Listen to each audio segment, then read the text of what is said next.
Guys welcome to cocktail മെലു. അപ്പോൾ ഞാനിന്ന് വന്നിരിക്കുന്നത് ഒരു ബ്രാൻഡി വെച്ചിട്ടുള്ള ഒരു കോക്ടെയിലാണ്. അപ്പോൾ നമ്മുടെ ഐസ് ഒന്നും ഇടാത്ത അടിക്കുന്നവർക്ക് വേണ്ടിയിട്ടുള്ള ഒരു കോക്ടെയിലാണിത്, ഹോട്ട് ടോഡി. അപ്പോൾ നമുക്ക് പെട്ടെന്ന് ഉണ്ടാക്കാം. മൗറിസ് ബ്ലാക്ക് VSOP ആണ് നമ്മളിന്ന് കോക്ടെയിൽ ഉണ്ടാക്കാൻ യൂസ് ചെയ്യുന്നത്. നമ്മുടെ വീട്ടിൽ തന്നെയുള്ള കറുവാപ്പട്ട, ഏലയ്ക്ക, ഗ്രാമ്പു മുതലായ ചേരുവകളാണ് ഈ കോക്ടെയിലിന് ആവശ്യം. അപ്പോൾ നമുക്ക് ഗ്ലാസ്സിലേക്ക് സ്പൈസസ് ഒക്കെ ഇട്ട് കൊടുക്കാം.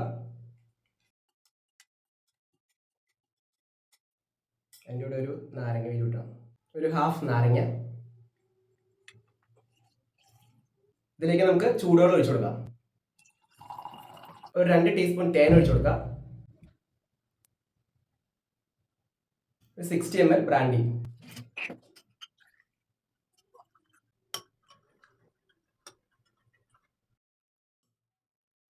ഗൈസ്, അപ്പോൾ നമ്മുടെ മൗറിസ് ബ്ലാക്ക് VSOP വെച്ചിട്ടുള്ള ഹോട്ട് ടോഡി കോക്ടെയിൽ റെഡി ആയിട്ടുണ്ട്. അപ്പോൾ ഐസ് ഇടാതെ അടിക്കാൻ ഇഷ്ടമുള്ള നിങ്ങളുടെ സുഹൃത്തുക്കൾക്ക് ഒന്ന് വീഡിയോ ഷെയർ ചെയ്യും. പുതിയ വീഡിയോ ആയിട്ട് നമുക്ക് വീണ്ടും കാണാം. ബൈ. മൗറിസ് ബ്ലാക്ക് VSOP ഗോവയിലും പോണ്ടിച്ചേരിയിലും കേരളത്തിലെ മാഹിയിലും ഇപ്പോൾ അവൈലബിൾ ആണ്.